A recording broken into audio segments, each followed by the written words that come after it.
PvZ+, или же PvZ Hard мод, как вам угодно. Один из первых, если не первый мод, усложняющий игру. Увеличенный спавн зомби, бафнутые зомби и растения и другие механики. Все это включает в себя данный мод. На просторах ютуба можно найти кучу его прохождений, но немногие из них прошли этот мод без использования газонокосилок. Да, вы правильно меня поняли. Я буду проходить PvZ Hard мод без газонокосилок. Сложности начинаются прямо с первого же уровня, но обо всем по порядку. Все же знают Hard мод, да?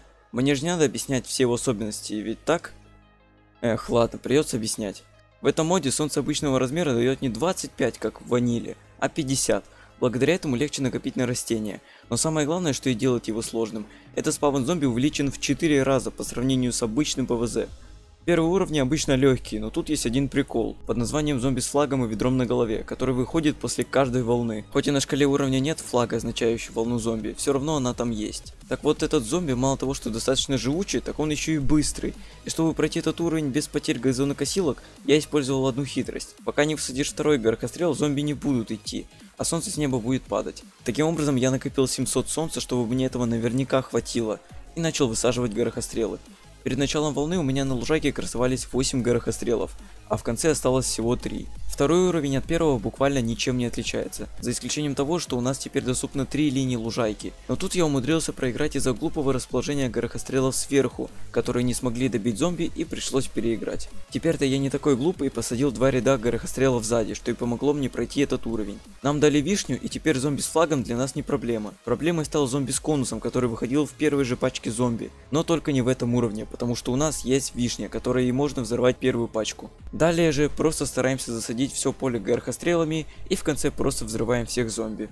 И вот на 4-м уровне у нас появляются все линии лужайки.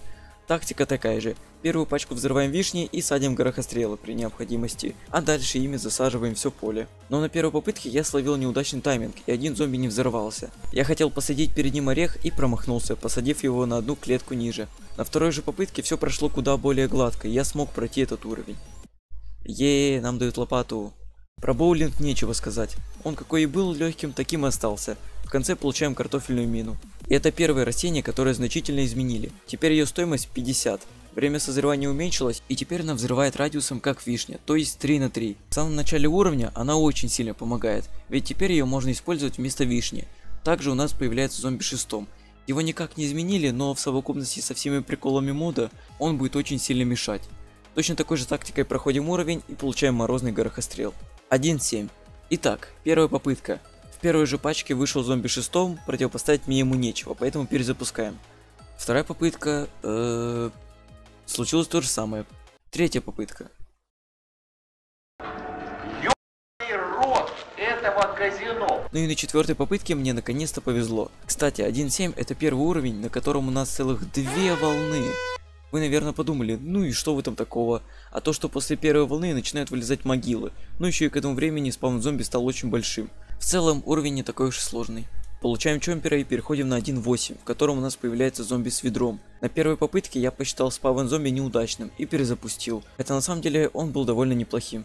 Не знаю, зачем я перезапустил, но да неважно. На второй попытке... браво! Когда вышли 2 обычных зомби и 1 с конусом, неудачный спавн. Когда вышли 2 обычных и 1 с ведром, это уже удачный. Моя логика не поддается объяснению, поэтому просто примите ее. Ну и дальше я просто высаживал горохострелов и чомперов. Таким образом я легко смог пройти этот уровень. А вот и самый сложный уровень локации, 1.9. Нам тут дали репитеры, поэтому за место горохострела я взял его.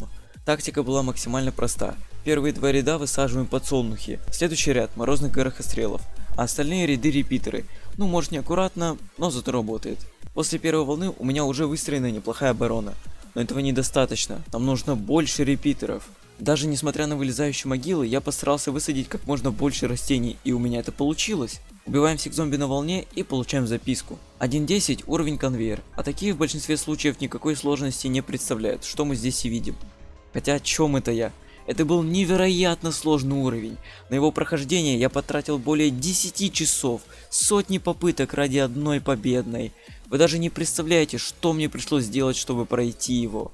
Ладно, если серьезно, то быстро убиваем всех зомби и получаем спорогрипп. А это значит переход на другую локацию, ночную. О нет, только не ты.